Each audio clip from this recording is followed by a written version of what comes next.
So we have with us Okay. Sébastien Maillard, director at the Institute Jacques Delors.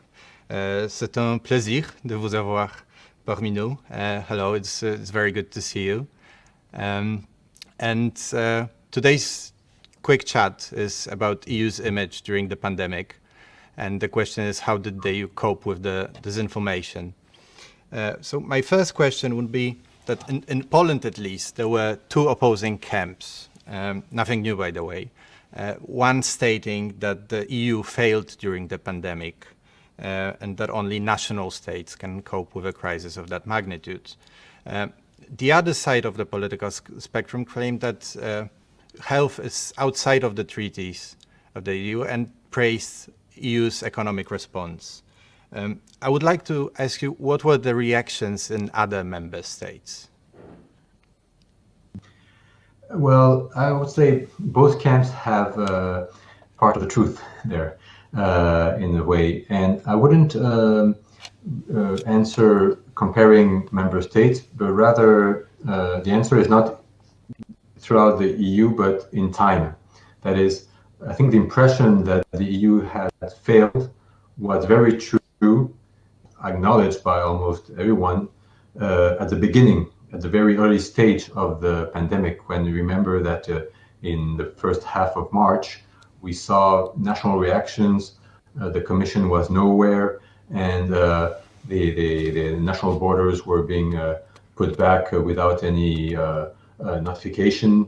And it was a chaotic reaction. So in that sense, at the early stage of the pandemic, we can say the EU had failed. But again, I'm only referring to the very first part of this pandemic. And it's true. Why did it had failed? Because first, there is a lack of legal competence for the EU on public health. That is true. It's a fact. It doesn't mean that the EU cannot do anything, and we will see that it has done a lot. But it's not the bulk of its competence. And secondly, there was a lack of foresight. It means that this pandemic, I think, was a bad surprise for almost all countries. It was underestimated collectively. So in that sense, that's what the impression that the EU was not helping us, and it's very true in various countries, not only in Poland, at the very beginning. And I think over time, when the Commission realized the scope of this pandemic, how harsh would be the recession afterwards, and all the harsh measures that had to be taken, all the different EU institutions, the European Central Bank, the Commission itself, and the coordination between member states then took over. And I think now we have a much better positive collective response that shows that the EU can act much better when it does it together. So I think to sum it up, that the impression really moved from the beginning, the impression we had early March, as we have it today. Right. Thank you for that. So I understand, and I think I agree that those opinions about the EU's response changed over time.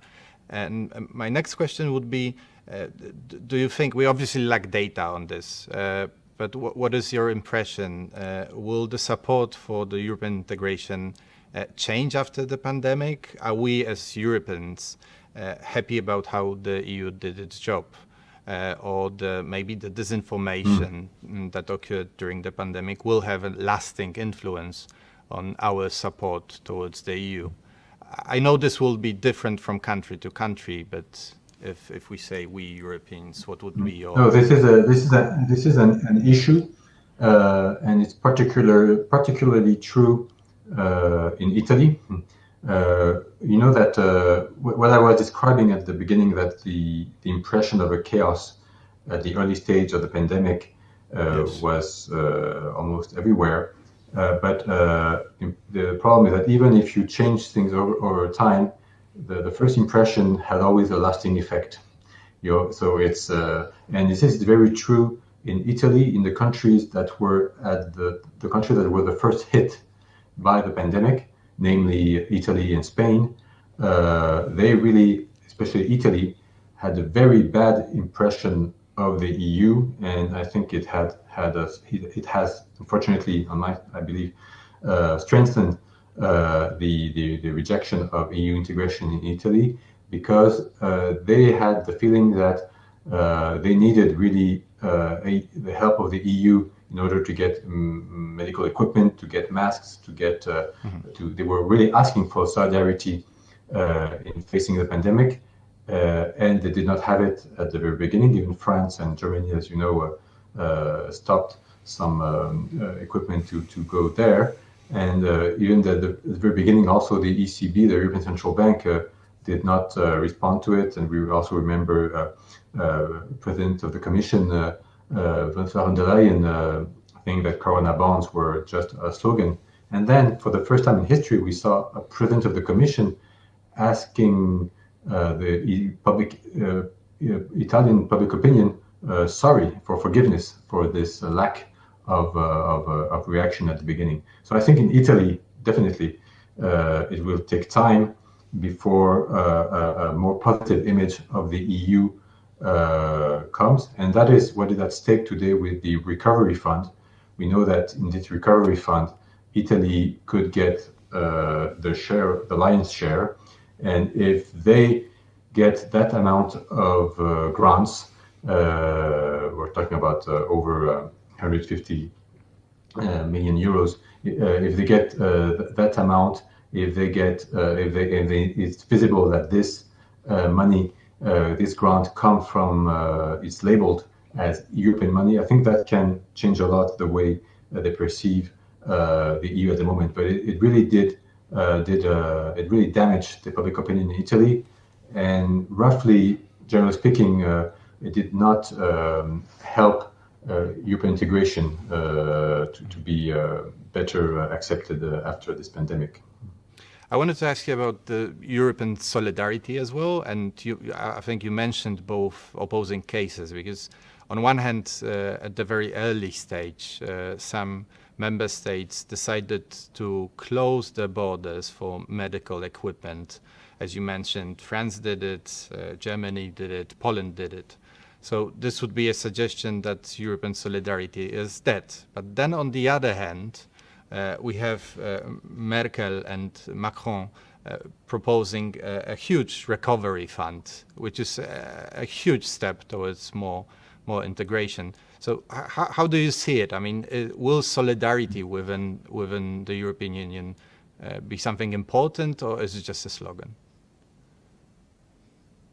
No, I believe it has become something important. Again, at the beginning, there was a sort of a national reaction that when you're facing something mysterious, it's a matter of life or death.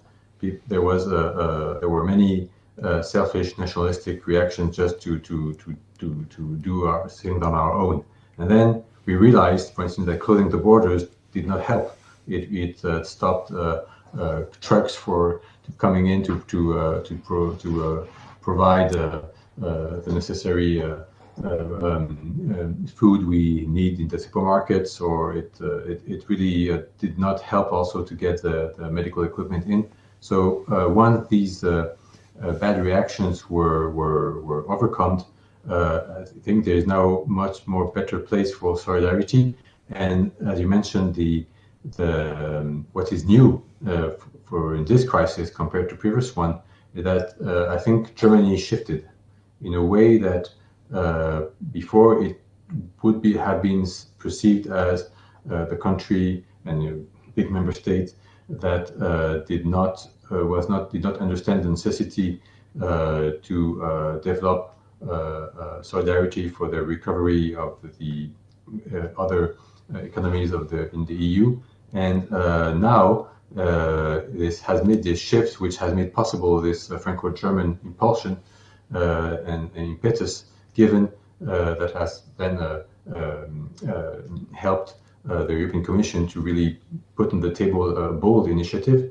And if you think about it, the fact that the European Union itself, in the name of the 27, will go on the markets to borrow money and have a new European debt as such, This is completely new. And at the last European Council last Friday, the summit they had through the other conference, even if we're still not at all at an agreement and there are still big, huge things to negotiate, no country has put now into question the necessity for this borrowing and to have a European debt that will then be used for this solidarity. So I think we have, in this sense, made a major step for European integration during this crisis. Not at the beginning, but at the stage we are now for the economic recovery. I think, at least in some member states, the politicians were trying to tell us that during such a crisis, only strong national states can cope with the crisis. But I hear you saying that this is not true, is it? I mean, the EU has learned from its mistake and moved forward, hopefully. It's definitely not true. I think we realized, even almost individually as citizens, that in this boat, we're all in the same boat, and that no country, not one single country, can cope with this crisis all by himself. I mean, you may protect yourself I'm not saying that you have the right to close your borders if you think it's necessary, or you can do it in a regional scale for a particular area. That is completely understandable. But we realize that when it comes to finding a vaccine against this pandemic, when it comes to raising enough means and funds for the recovery, and we're all in the same single market. When it comes to making common purchases to have enough stocks of masks and every necessary equipment, we are really interdependent, and no country, no member state, however big or small it is, can claim itself to be able to cope with this all by himself. And I think that's an important lesson. I think Pope Francis, during this pandemic, that this interdependence was really something that came out almost bluntly during this crisis. Mm-hmm. So I think it would be completely false information to claim that we will get rid of this pandemic just by ourselves. We need common research. We need the common means. The EU is not just being in competition between each other, but it means sharing resources. And to fight this pandemic, we need to share more of our resources, because not a single country cannot, when it comes to in terms of medical research, in terms of equipment, in terms of impulsion given to the recovery, we really need to share more our resources together in order to get out of this crisis together. And this is what solidarity is all about. Right. I think we have the last 10 minutes left for the questions from the public, but I would like to us to try and summarize what we discussed. And I think the best question to try and summarize this is the EU after the crisis, stronger or weaker? Will we see more of integration or more of national states? What do you think? It can become stronger, because if this recovery fund is really accepted, we will know by the end of July, then if we have this huge investment done at EU level for our member states, and we're talking about trillions for the coming years, yes, the EU will be stronger, but I'm cautious that it will only be stronger if this European solidarity is visible, understood, and well explained, and people are well informed of it in all member states. And that you cannot, if member states national sort of take this European help for themselves and claim it as their own, then of course the EU will not be stronger, because it will not have the political support. It's not just a matter of delivering billions. You have to give it a political narrative, a political incarnation. And that is the job not only of the European Commission, but of all member states to show that they have succeeded collectively, not just by themselves.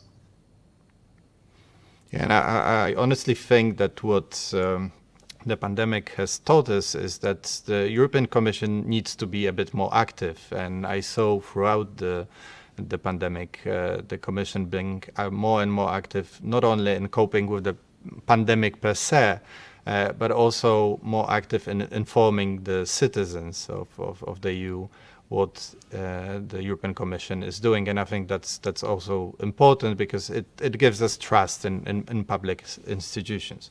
Right, so now we have those 7 minutes for questions from the public, and I actually have a very first question from Mr. Piotr Stanisławski, and this is actually a very similar question to what I have here written here before.